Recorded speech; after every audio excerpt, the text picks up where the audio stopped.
Thank you all for coming. This is, I see some of the same usual supportive faces and informed community as we always do. The first thing in our call to order the meeting tonight, we just have one change in our agenda, but you have the agenda as printed. Okay. The first thing we're going to do is we're going to have the invocation followed by the pledge. May we bow. Dear Heavenly Father, we come before you humbly as we know how once again. We're asking for your guidance, for your leadership skills to emanate in us the very best we have. Have us to reach deep inside of ourselves and pull out the very best we have for our community. Thank you for the men and women that work for the city of Brownsville and support and make up this community. May we make the best decisions to operate in your will and not that of our own. May we be clear and confident and understand the clarity of what you want us to do. May we always operate in a spirit of giving, unity in the community, moving forward for our future, and even at such a time as this. We thank you for your blessings and your guidance. Give us the right decisions and spirit of discernment as we move forward, taking care of the business of the city of Brownsville. Thank you for the blessings that have been bestowed upon us and the opportunities that we do have. In Jesus' name we pray. We thank you. Amen. Amen. Stand for the pledge. I pledge allegiance to the flag of the United States of America and to the republic for which it stands, one nation, under God, indivisible, with liberty and justice for all.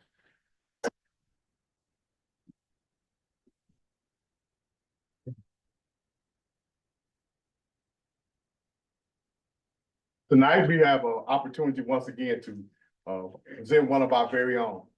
My phone rings a lot when there's an issue of one-on-one patrol car in one place. But the example that Officer Wade has set about the service to our community and going beyond and beyond the call of duty is one that we definitely have to recognize. Officer Wade, could you come forward, please? And Chief Haynes, could you come with?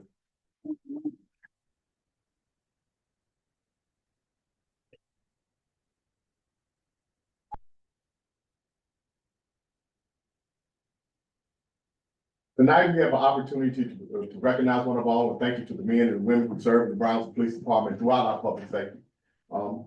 Chief Haynes, would you tell us a little bit about the commendation performance that Officer Wade received? This is Officer Samantha Wade's been with us for a little over a year. On January 14th, she responded to a child abduction to a 10-month-old child. She was the first officer on the scene. She was able to calm the mother down of the child to a level where she was able to get important information from the mother to be able to relay to fellow officers. She was also able to talk to the dad of the child and convince him to bring the child back. He brought the child back unharmed. He was arrested at that time. And I was told by officers, Lieutenant Patrick Black, who was on the scene with her most of the time, that she did an outstanding job, remained calm and professional the whole time. And he's the one that initiated the letter of commendation. And I talked to her corporal and sergeant and said she did an outstanding job relaying and being able to get that child back safely without being harmed or extended amount of time. I think it was probably 30-45 minutes-ish from the time it started till she got the kid back. Amazing job. Let's give her a round of applause.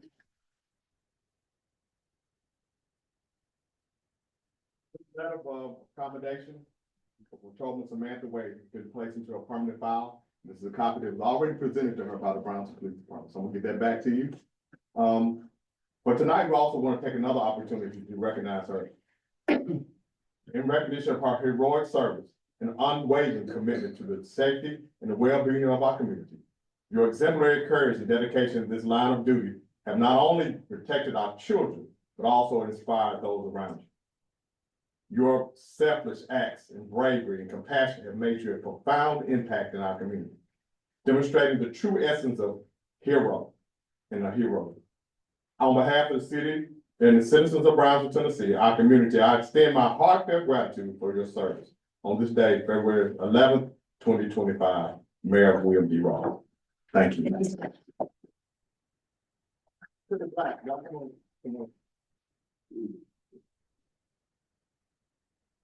Did you have anything? you want to say? Sir. It's an honor. It's an honor.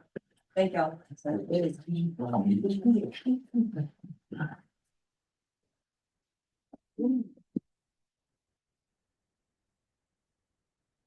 Thank you. Hey, chief, get that behind your head, man, when they take it. Hey, it's been worse than that. Put me up to it. Thank y'all. Thank you.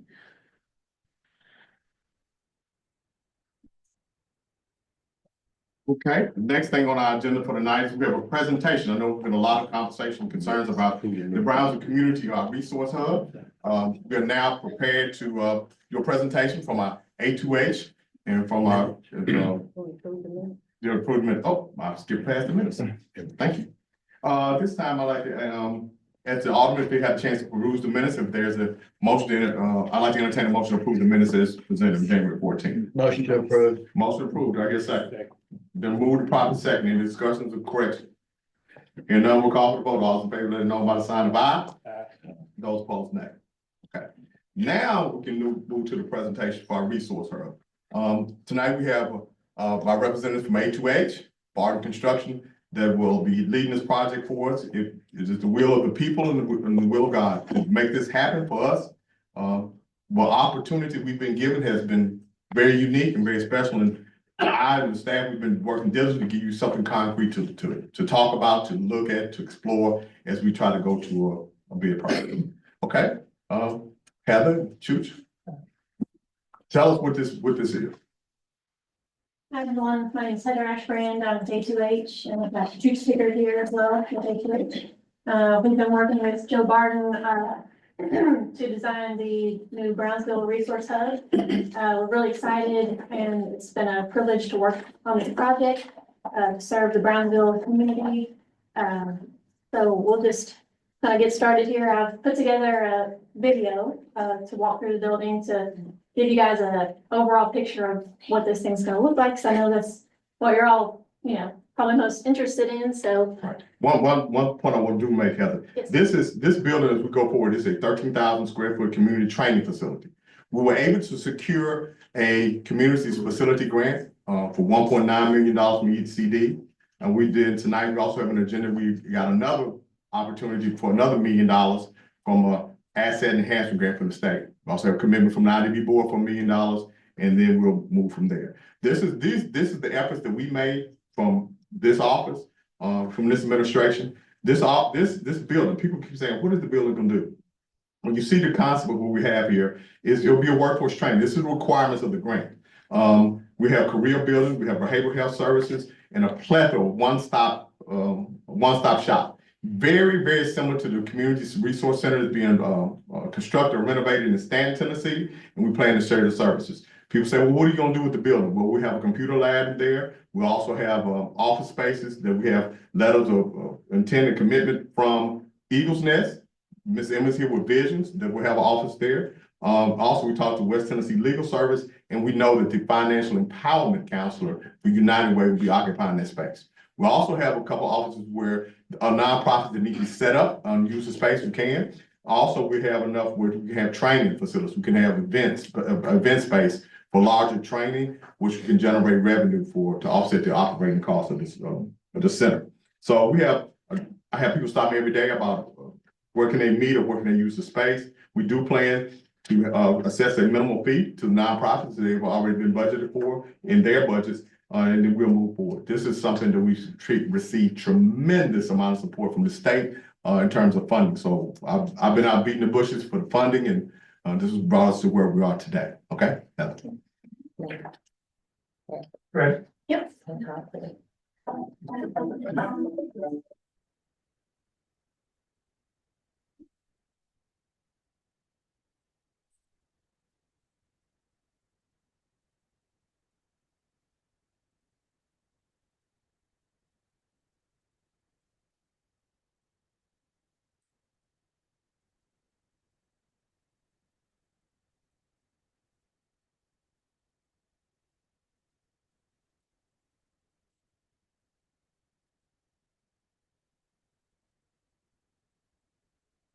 It's from good.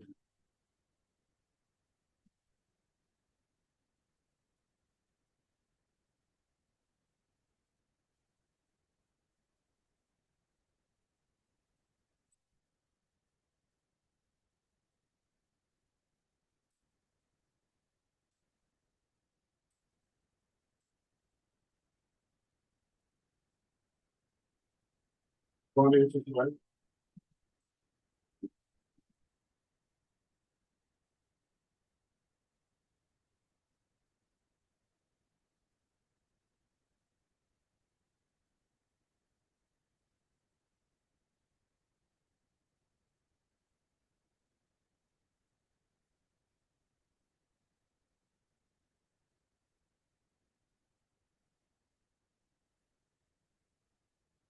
The two little space.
Are the two larger buildings.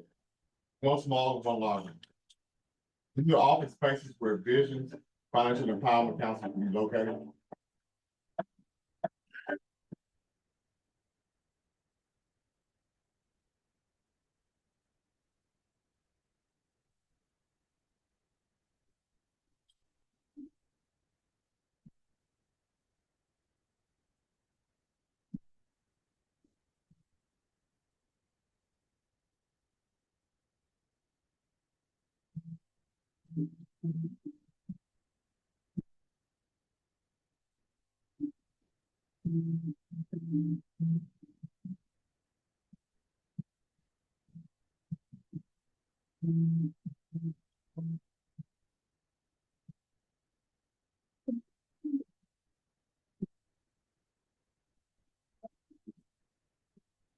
Dial in and walk you guys through. We'll start with the building site. So here's a site plan, and it's probably difficult for y'all in back to see. So the site is, as you probably know, at the corner of Main Street and Boyd Avenue. So we're utilizing, there's an existing parking lot on the north side. So the main entry will be on the north side of the building. But we still wanted to keep in mind that the south facade would be very visible, and we wanted, you know, it to be prominent from Main Street as well. So we took that into account. We've also connected, we've added walkways. One is connecting over to the west, over to the library. So that'll create a nice connection there, pedestrian connection. And we've also added walkways down to connect to Main Street to the south. And I think that's about it for the site. We want to move to the floor plan. I do. Control area. Yeah, I'm trying to, oh, there we go, now it's good. Okay. All right, so the floor plan, it consists of kind of four main parts. So we've got a public use area that's up to the northwest corner. We've got a large meeting space, which is what you see in the pink there. And then along the east axis is the admin area with offices. And then the gray is the connecting all of the areas together. That's the circulation space, that large corridor that you saw with the tall ceiling. That's that corridor there. So when you walk in, starting up at the north, you walk into the main entry lobby. The reception desk will be to your, immediately to your right.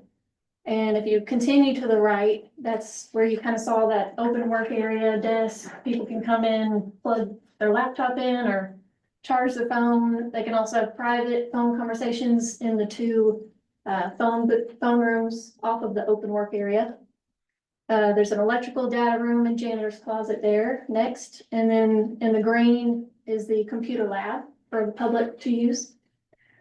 There's public restrooms there in the dark blue, and then next to that is the catering room. So the idea of having it kind of near the main entry is the caterer can come in, check in with the receptionist and go right into the catering room to drop off the food, and it also has access straight into the meeting rooms. So after the entry lobby, there's kind of we created this large open space we're calling the pre-function. So the idea was that people could gather there maybe before meetings, keep that as a flexible space. And then you walk down, there's that long corridor. Before you get to the double doors, there's 3 vendor offices up at the top corner there in the yellow. And then in the orange is a conference room with a TV. And then once you get past the double doors, you get into the more specific admin office areas there. There's a break room that serves the admin area, the office area. There's another set of restrooms, and then you've got 3 offices there in yellow. For the IT department. For the IT department. And then down at the bottom, we've got IT storage, workroom, and an equipment room for their laser cutter to go there. So like I mentioned, the large pink area are the 2 large meeting rooms. We've divided it with a wall there with 2 sets of double doors. So you can have 2 different meetings going on, or that first meeting room could serve as a pre-function space, with food maybe before a meeting gets started, and then you move to the larger meeting room through the double doors. And what you see there on the west side of the building are ground mechanical units. So we've created a 6-foot tall screen wall to kind of hide those units there. Those units serve the meeting room. And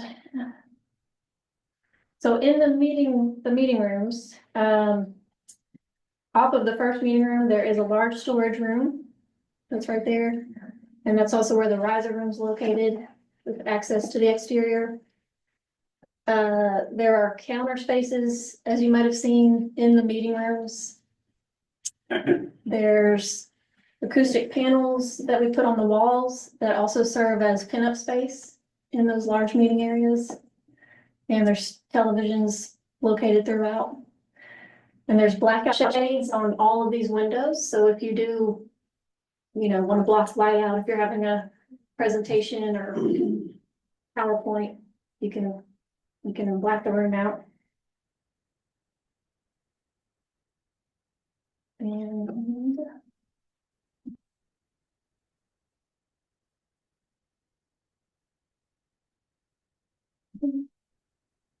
About it. that's about it, yeah. So we do have Pat Harcourt on the phone. Pat. Pat. Pat. Maybe not. Pat. The line hung up. You want me to get it back? There you go. All right, we're getting where we can hear you. Pat, you know the presentation. We've been talking about this for a while and trying to put together the funding stack. What are your thoughts on this? What does this mean for our community? What are your perspective? You've been with us for a while.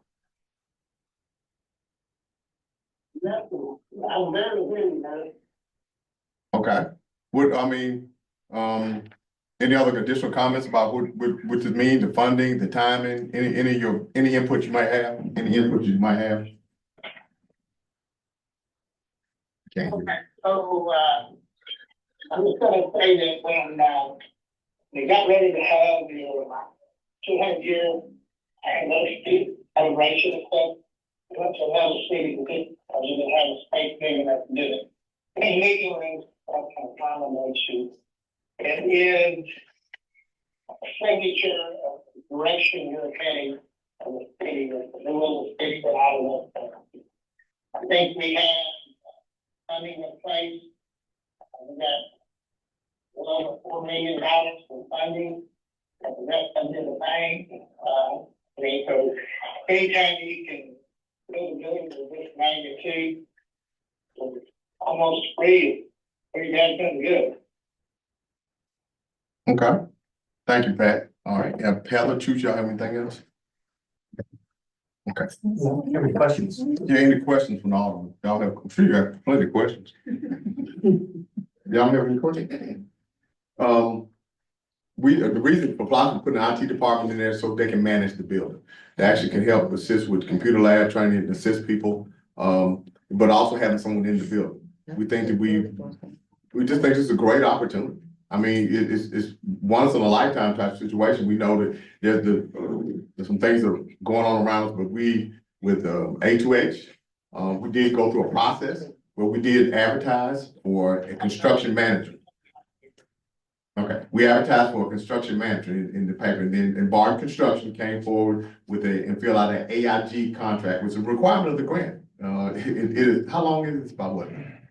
It's like this. 130 pages of due diligence that's required by this grant and provided through the engineering firm to make sure that, you know, all the qualifications, including financial capacity, was met on this. So we went through the selection process, and then when it started going into the design phase, and this is where we are now.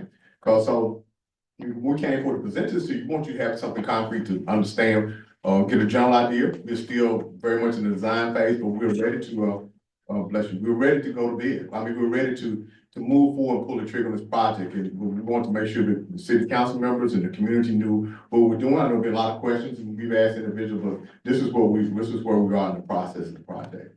And we you know, we're happy about it. It's an opportunity we hadn't had before, and one that we can, we decided to move through this journey together. I want this to be a shared vision where everybody feels good about it, everybody proud of the building, and know that we have the funding in place to make sure that this happens. It's an amazing opportunity, so thank you. Sure, no questions from all? Okay. What next that we have on after the presentation, we're looking at an action item. What we have before you, I want to make sure about it. We have a letter of intent from Barton Construction.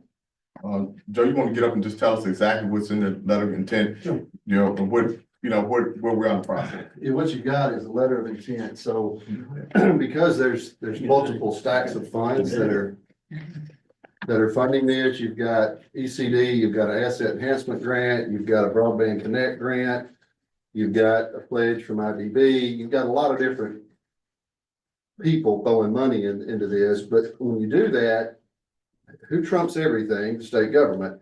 So you've got a certain level of procurement that you have to go through. So the contract that the mayor mentioned, this is the thing, some of this is ARPA money. If you don't procure these funds in the right way, when you turn all your paperwork in, the city don't get the money. And that's the last thing I want to see as a resident, but also as a businessman. I'm really looking to get paid when it's all said and done. So the AIA 133 is a procurement contract that's required. The letter of intent that you see before you lays out the conditions of what I intend to offer as a construction manager. You'll notice that it has an agreed upon amount that we felt was a safe amount from a budget standpoint, but also from a community service standpoint. In other words, the government is in business to offer government services, but there is a tipping point, and we all know that. And so based on all the numbers that we got in from all the different vendors, based on the estimations from A2H, compiling all those together, there was an agreed upon amount of the 5 million to say anything over that, we're tipping the scales to where our citizens aren't getting the most for their tax dollars paid in. So that's the letter of intent is just what it is. It's a letter saying this is what I intend to do. Now, what happens after that? What happens after that is we will execute the AIA contract. So we can say, hey, that box is checked. ECD is happy on both their 2 grants they're giving us. And it's a, 65-page contract? You don't want to, I mean, it's ridiculous, but anyway, it has to be done. But so what that does is that releases me to start doing what's called letting bids. So there's probably 25 or 28 different bid packages. So let me kind of run y'all through what a construction manager at risk is. there are two ways to do construction projects. You do a fixed turnkey price, or you do a construction manager at risk. Most municipalities and counties, when the projects begin to get larger, schools, hospitals, worship centers, for example, go the CMAR route. What that CMAR route does is, what I get paid is very clear, very spelled out, general conditions plus 5%. And you'll find that that's pretty much the industry standard once you get into $2+ million projects. But what this also gives you are the 27, 28 bid packages that I've got put together, which compile all the different trades that will build this building and put it together. Those bids are completely transparent to you. We know exactly what the electrical contractor is going to bid. We know exactly what the masonry contractor is going to bid. So what that allows us to do is we establish that budget, and as we work through it, and we hope we don't have to, sometimes you have to value engineer. Value engineer means that you substitute this for this because, hey, this is going over budget. And you know it's going over budget because you've done all the legwork before. And you're able to adjust. It's kind of design build like, but sort of. You're able to adjust the building and how it's finished, how it's put together in that capacity. And it's transparent. Now, if a turnkey, for example, City Hall was turnkey. I gave a number, that's it. Nobody gets to see anything. This is more of a team effort. It gives everybody a chance to have input as we move forward. So what you see before you is just the first step into moving into that direction. So that's what a letter of intent is. Right, and be clear, the budget for this is in the $4 million range, and 4.5, somewhere in there, but we won't know until we let all the bids. Yeah. What the $5 million number is not to exceed. So so what you do in a situation like this, you have, I think we started pulling numbers at what, 70% or so. The drawings are about 70% complete. Mhm. We start sending the plans out to various vendors. And we say, okay, what do you think your number is going to be? Bear in mind, you're putting a plan out there in a non-competitive environment. So obviously the vendor is going to give you a number that is very much liberal to make sure he's covered or she's covered. So the numbers that always come in on the front end are what they're called fat. They just are. That generally sets your guaranteed maximum price. Now, I've got 30 years of experience. I don't know how long A2H, it goes back a long ways. They've got decades and decades of experience. We know roughly what a building costs. So my guess is if I had to, I would say 4.2, 4.3 in a competitive environment. That competitive environment shows up after we let the bids, after y'all commit to the letter of intent, then we let the bid packages out, then we compile all those numbers, and then we know. But I have to stand here today and tell you what I can guarantee it at. And if it does go over that, then it's my baby. So that's where the at-risk part and the construction manager at risk comes from. Now, let me interject just a little bit, because I'm gonna take my contractor hat off for a minute. The way this kind of spawned, and I don't know, I mean, it depends on how engaged y'all stayed with the news and the last goings ons of 3 years. When I was chairman of the Joint Economic Community Development Board, one of the subcommittees that was created was Quality of Life Subcommittee. Didn't know how important it was then until we got to meeting some of the people from Forward and they got to talking about, their concern for what kind of lifestyle of people they're going to move here, what are they going to have? What do y'all have to offer? What are you planning on building to have to offer? Well, over that time, if you notice, the new high school campus is on the horizon. Maybe that's going to happen. One of the things that my subcommittee came up with, though, and we actually went and toured several community centers in Memphis to see what are they doing? What kind of services are they offering? How does this impact the community? So on and so forth. Now, there were some really nice, big community centers that we've seen, but a lot of that information was then shared with A2H. We had to scale down, obviously. But things like that computer lab, one of the key things that came out of that is most everything you do now, if it's a job application, if it's looking for a job, if it's some kind of form you got to file with state government, if it's a form you got to file with federal government, it's typically online. We have a lot of community members that don't have the hardware, can't afford internet connection. Best they got right now is whatever time they give them at the library. And if we expect to reinforce a pipeline for Blue Oval City, and we've got a lot of poverty and people that can't do these sorts of things, where are they gonna do it, you know? So that was one key thing. The other thing was with these, I call them hotel offices. I think, Mayor, you call them, places where like somebody has a non-profit. Good. So let's say somebody comes in, small startup business, they don't have a facility, they don't have an office. But they might have a lead with somebody and they can at least meet in that building and make a good impression. That's what hotel offices are for. And then finally, the big thing was, and we hear this all the time, we don't ever have a place to meet. We need a place where we can all meet, which is why we had to go to TCAT for the bicentennial. So anyway, this wasn't something that just came out of thin blue air. It's been a few years, I think, in the making. It is kind of, it's not a conflict, but it's something that I'm passionate about. Yes, I build buildings. That's how I make a living.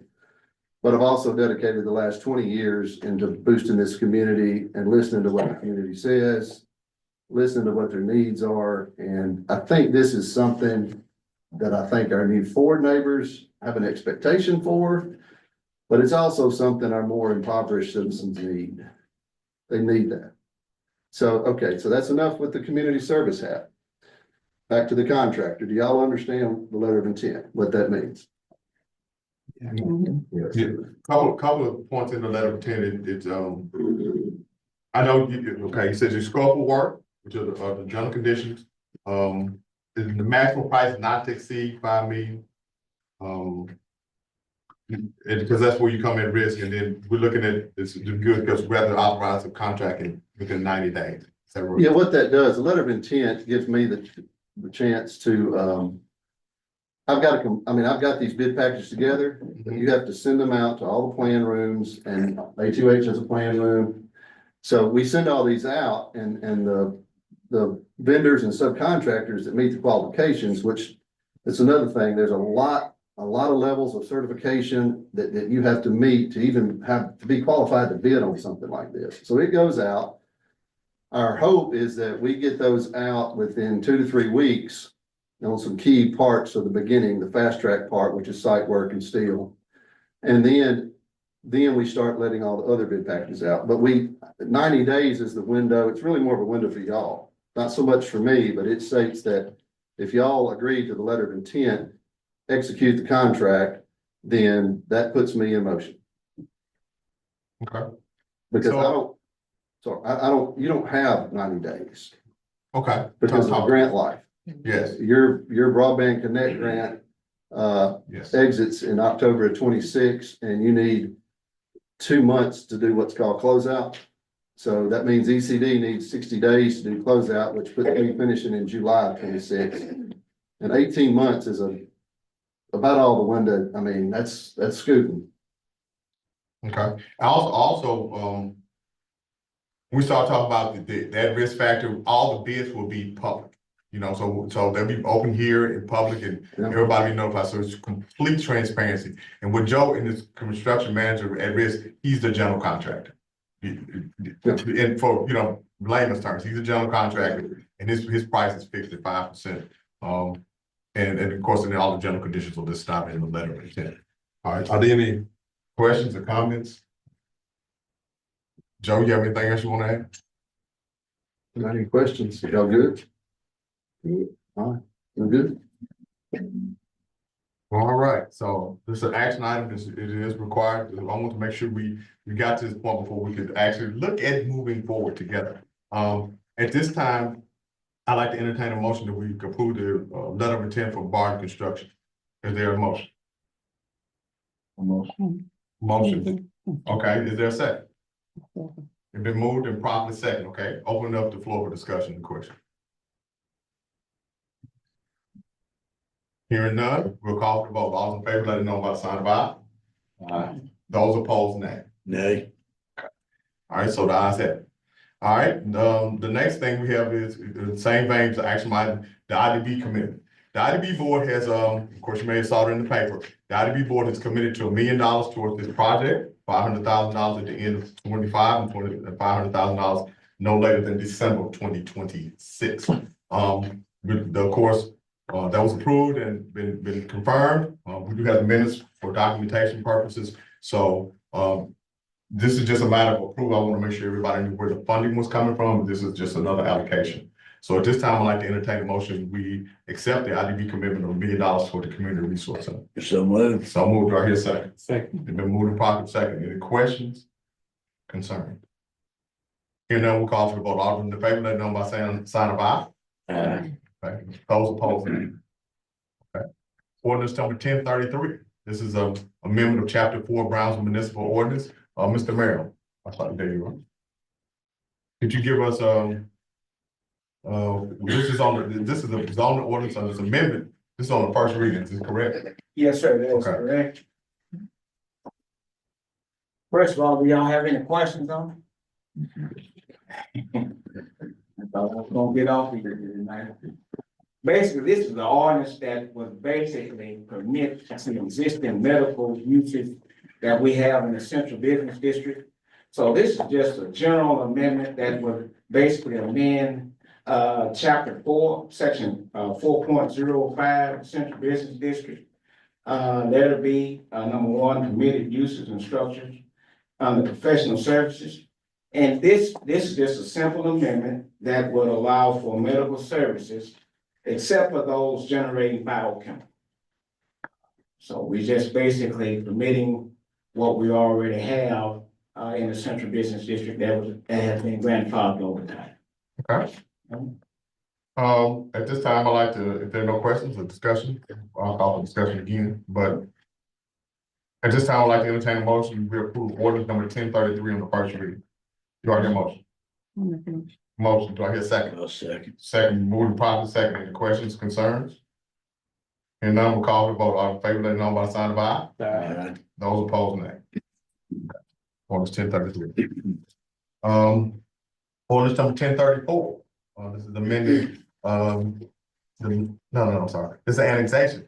This is item number 8, 1034, on the main property on first reading, Mr. Mayor. Yes, sir. What you have in front of you, Mr. Mayor, ladies and gentlemen of the city board, is basically, this is part of a packet.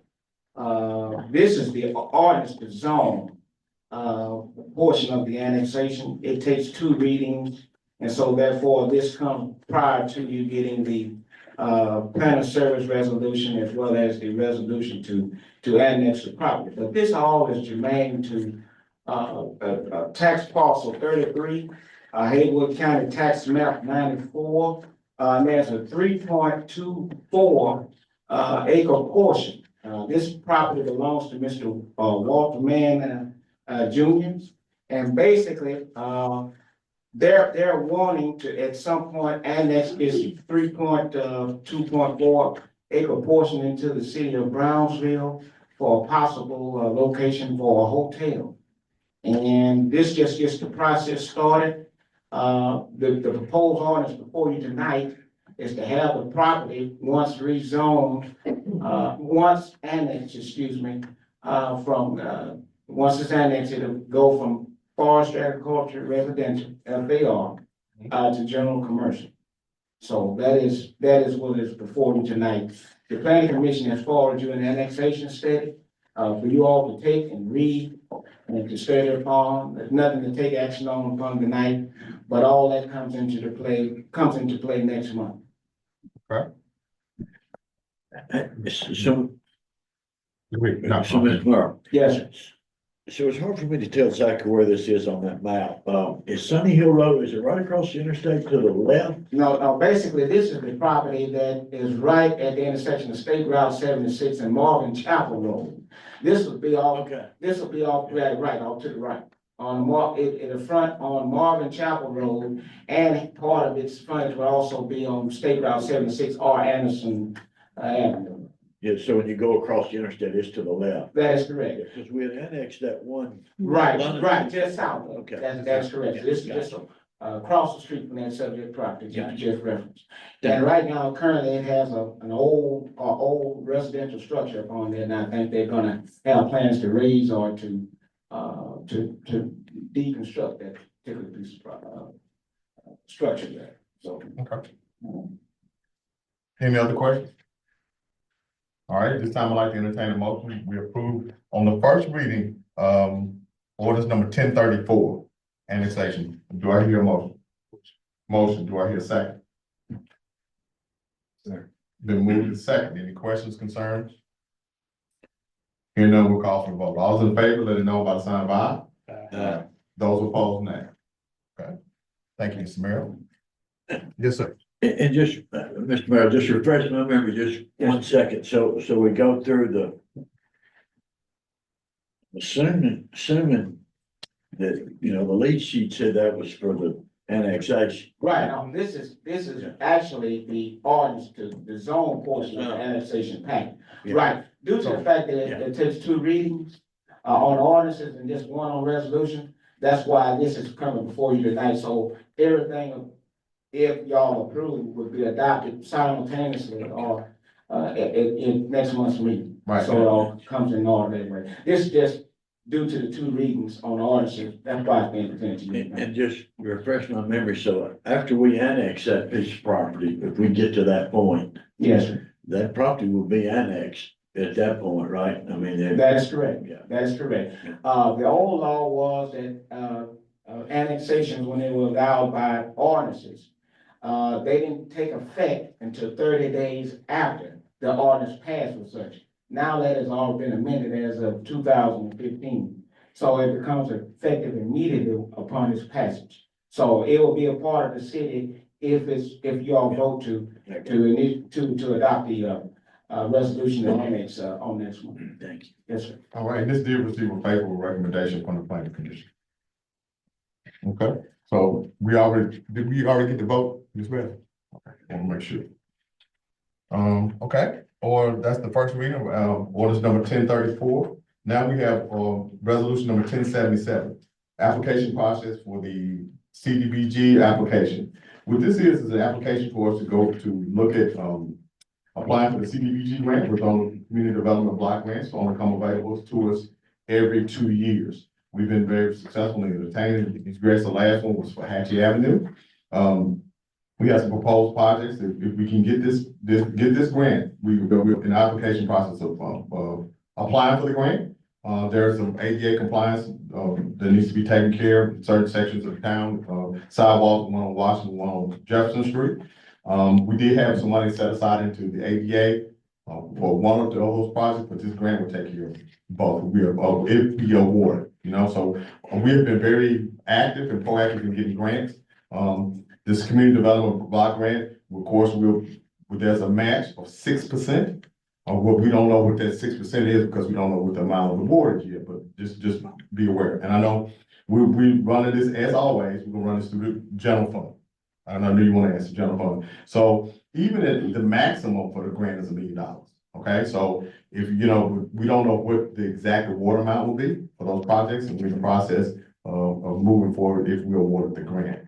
This is just an application process. So we know it comes from general fund with a 6% match. Okay. At this time, I'd like to entertain a motion that we approve resolution number 1077. Do I hear a motion? So moved. So moved. Do I hear a second? Thanks. All right, questions, concerns?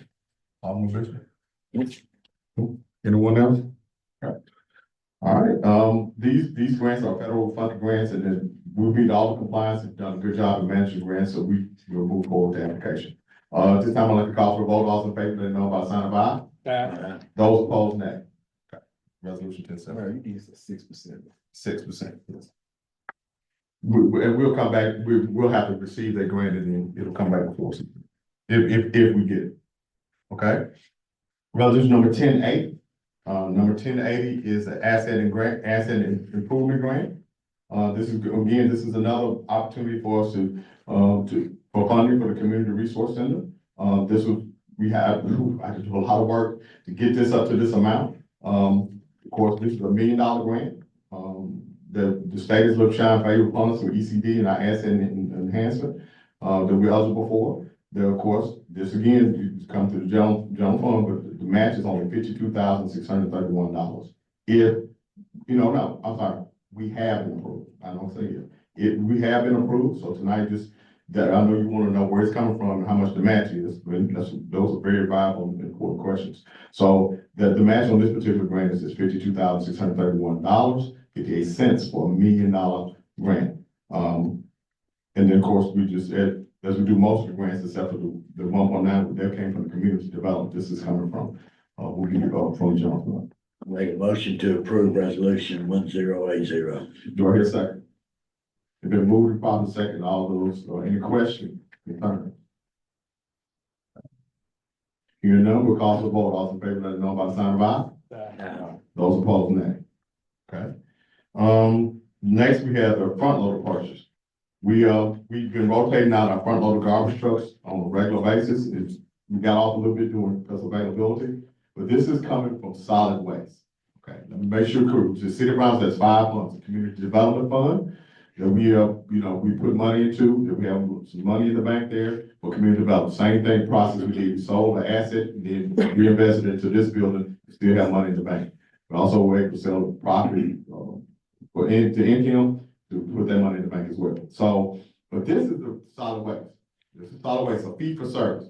In the solid waste fund, people pay for the garbage collection, and it's a separate from the general fund. That's where your property tax is going to the general fund. This is the solid waste where your fees go into that people pay, and we're reinvested it by the front load. We always do, keep them under warranty. Okay? There's a buyback program. So the total amount from a source well contractor, meaning we go directly to them, is $389,458.68.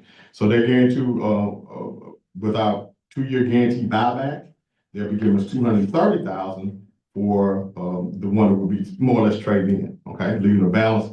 We have plenty of money in the solid waste fund for $185,614.68. Has nothing to do with community development. Has nothing to do. Does not affect our fund balance at all. But it coming from solid waste. At this time, I'd like to entertain a motion to approve a resolution number 1081. Motion. Do I hear a second? Yes. Been moved and properly second. Any questions? Discussion? Okay. Hearing none, we'll call for the vote. All in favor, let it know by the sign of aye. Those opposed, nay. Okay. Next we have the Industrial Development Board appointment. I want to make a recommendation to appoint Mr. Vincent Howell. Mr. David Prince resigned from the board, leaving a vacancy. We have a meeting tomorrow, so we want to fill a vacancy to keep it at a high number. The recommendation that I would like to make, hope that you would endorse, is Mr. Vincent Howell to replace that vacant seat on the Industrial Development Board. At this time, I'd like to entertain a motion to approve Mr. Vincent Howell for appointment to the Industrial Development Board. Do I hear a motion? Do I hear a second? Okay, the motion, and properly Ms. Carolyn Flagg second. Okay, is there any questions concerned? This is a 6-year term. Okay, here now we'll call for the vote. All in favor, let it know by the sign of aye. Those opposed, nay. Okay. Brownsville Housing Authority. They have an appointment that's due now too. Remember, they want to reappoint Mr. Ray Jones, if I'm not mistaken. Yes. His authority, his term will begin January 10th, 2025, and his final 10th day of 2030. He is being reappointed by request of the Housing Authority to that board. At this time, I'd like to entertain a motion to approve Mr. Ray Jones for Commissioner for the Brownsville Housing Authority. Do I hear a motion? Motion. Do I hear a second? Second. Been moved and properly second. Any questions, concerns? Okay, here none, we'll call for the vote. All in favor, let it know by the sign of aye. Those opposed, nay. Okay. Mardi Gras, we have a roadblock permit, a request from the Mardi Gras event for Main Street. I think you see the certificate of insurance has been properly presented. And we can move forward. This is a part of the Mardi Gras celebration that I think is done every year. There's a, okay, so the roadblock will be at the end. Okay, 10 to 3, is that correct? Correct. Just FYI, so everybody knows, anytime we have an event at the AMP, we already put an ordinance in place to block the street for safety purposes. So whenever there's something to end, we automatically, but thank you for bringing us the roadblock permit and insurance. At this time, I'd like to entertain a motion to approve the roadblock permit for Main Street for the Mardi Gras event. And this course is going to be celebrated March the first from 10 a.m. to 3 p.m. Okay. At this time, I'd like to entertain a motion to approve the roadblock permit. Do I hear a motion? So moved. Do I hear a second? I say. We've been moved and probably second. All those in favor, let it know by the sign of aye. Those opposed, nay. Did call for discussion, but I think we're pretty even on that. All right, community development board, Ms. Crystal Mann. Do we have any questions regarding the community development report?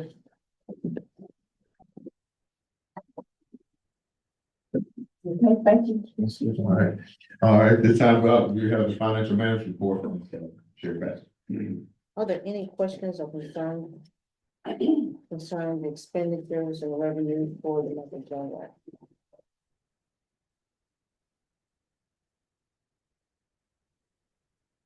Any highlights, Mr. Bass? Any questions? The only thing I'm currently proud of is that we're at 58% of our budget spent. Other than that, we're doing good. And, not a member for the front end loader? Oh, It's that's- coming next. that's- Yeah, okay. Yeah. All right. You on top of it. All right, at this time, if there are no questions or highlights, I'd like to call for motion to entertain a motion to approve the financial management report. Do I hear a motion? So much. Do I hear a second? Second. Move second. Any questions? Discussion? Okay, hearing none, we'll call for the vote. All in favor, let it know by the sign of aye. Those opposed, nay. Okay, budget amendments, Ms. Bass. We have two budget amendments tonight. The first one is for Fund 110, and that's to add 3 grants to the budget. The body cam grant, Southwest Members Care Grant, and the Asset Enhancement Grant. For a total of $1,020,995.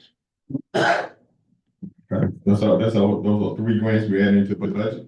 Of course, I need to, I'm waiting for the approval tonight to sign the contract for the AEG contract, grant, the assessment grant. So this is once again, this is general fund. Then of course, the fund will become from the solid waste fund. Go ahead, you want to approve these separately, Ms. Bass, or do you want? Please. Okay, so at this time, I'd like to entertain a motion to approve the budget amendment for the grants from the general fund as presented. Body camera, Southwest Members Care. The body camera grant is $16,000. Southwest Members Care is $4,995. That was Southwest Electric donated funds to the fire department. And then of course, $1 million for the asset enhancement grant. Okay.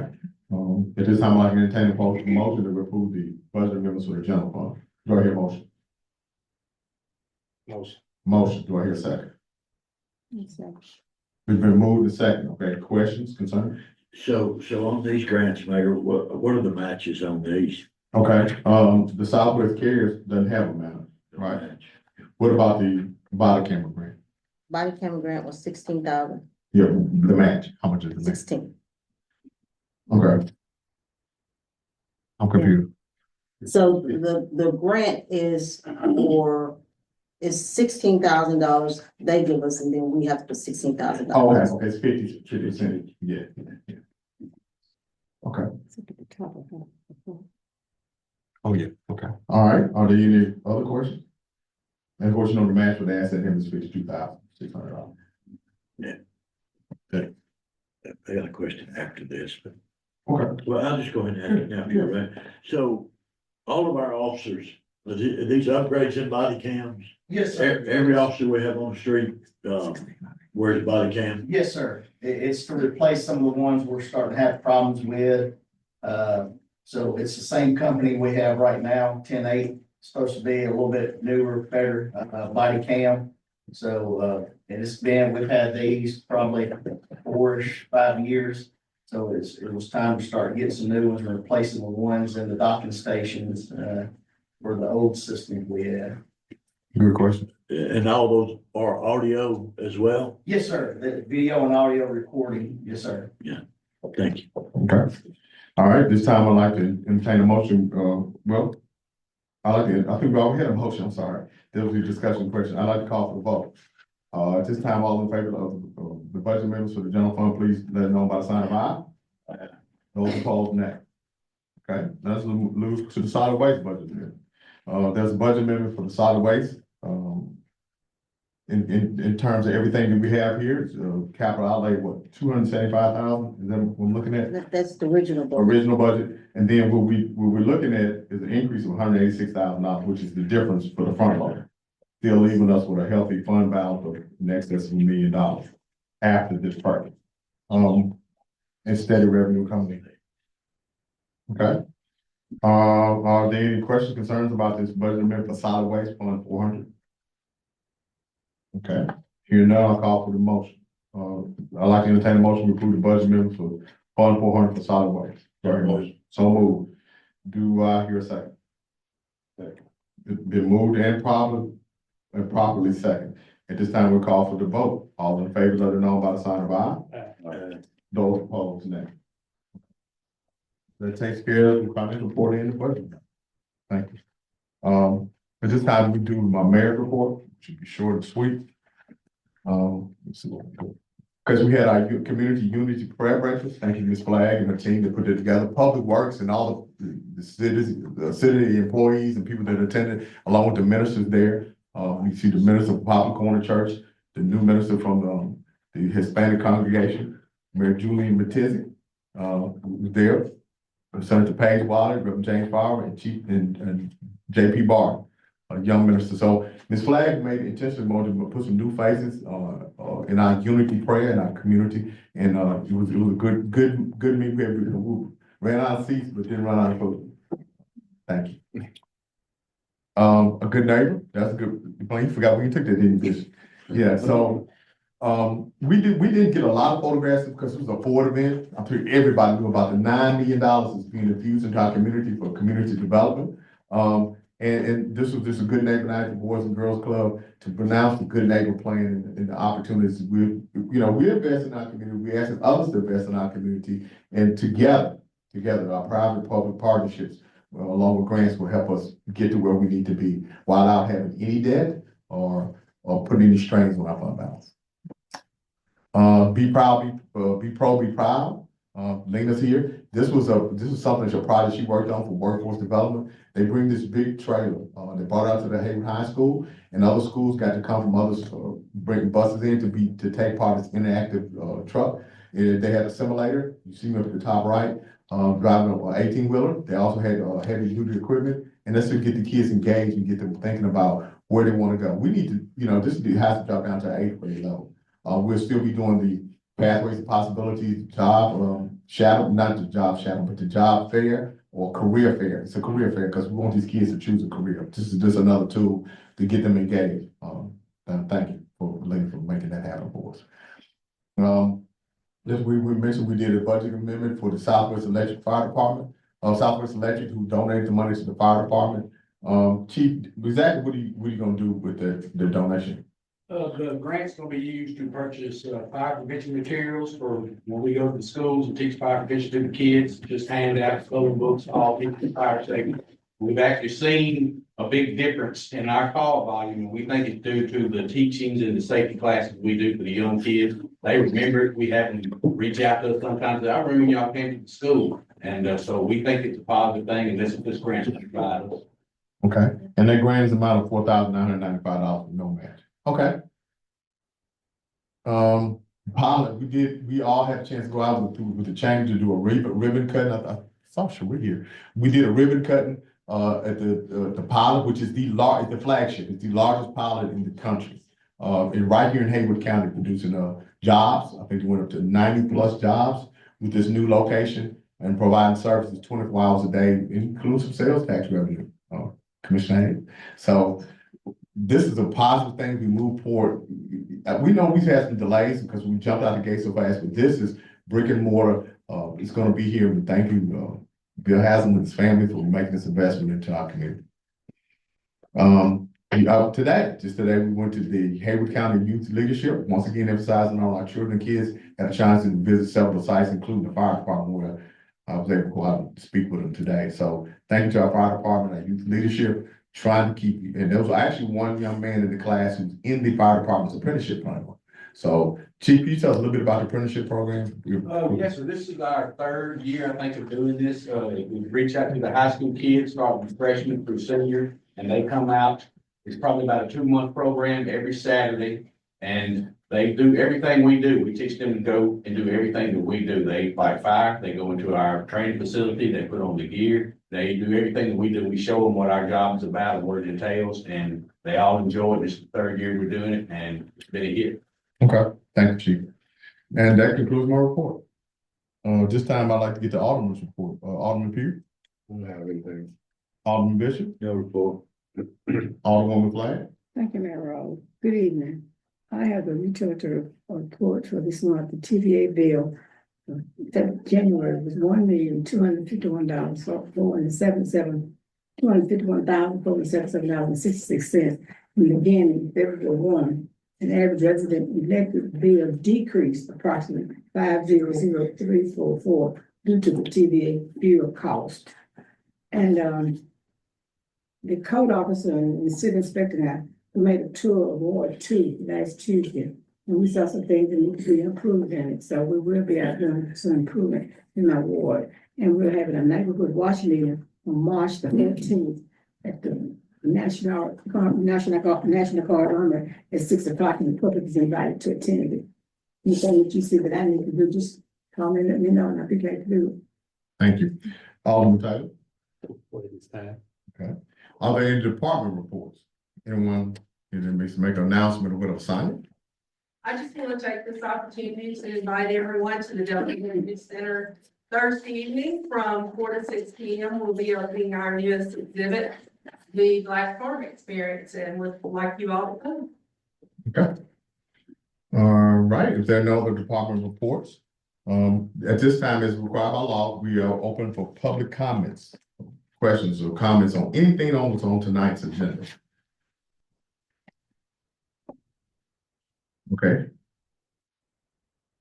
Hearing none, we'll close out the public comments.